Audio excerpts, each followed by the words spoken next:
Ce mercredi 5 janvier, l'animateur François Busnel reçoit l'écrivain et philosophe Alexandre Jolien dans son émission La Grande Librairie sur France 5.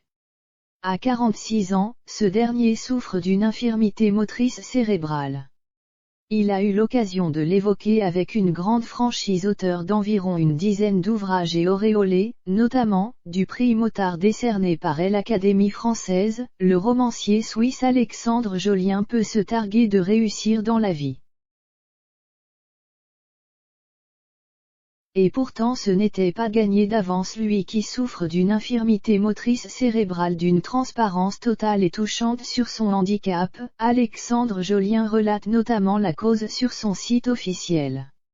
Il explique: à trop vouloir bouger dans le sein maternel, je m'enroule par 3 fois le cordon ombilical autour du cou, ce qui provoque, au passage, quelques dégâts. S'ensuit une infirmité motrice cérébrale.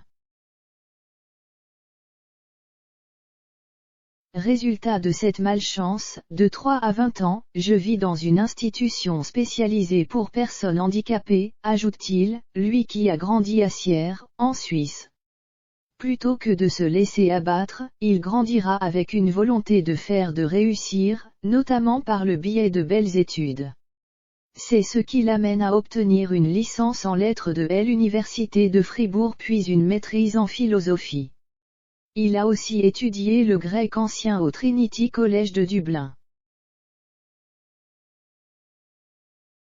À cela s'ajoute un séjour de 3 ans à Séoul, en Corée du Sud, où il travaille sa pratique du zen. Marié depuis 2004 à Corinne et père de 3 enfants, Victorine née en 2004, Augustin né en 2006 et Céleste né en 2011, Alexandre Jolien est un homme heureux et pourtant tout n'a évidemment pas été rose.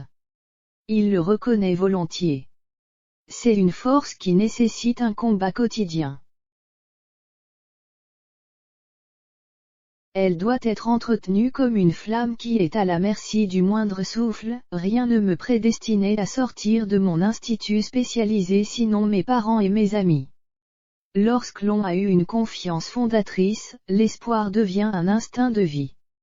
Ce qui est paradoxal en moi, c'est que la précarité extrême à laquelle semblait me condamner mon handicap a appelé à une mobilisation générale et complète. Si je n'avais pas eu cette blessure, je n'aurais sans doute pas mobilisé autant d'énergie, confiait-il ainsi à psychologie.com. Un parcours de vie qui force le respect et l'admiration.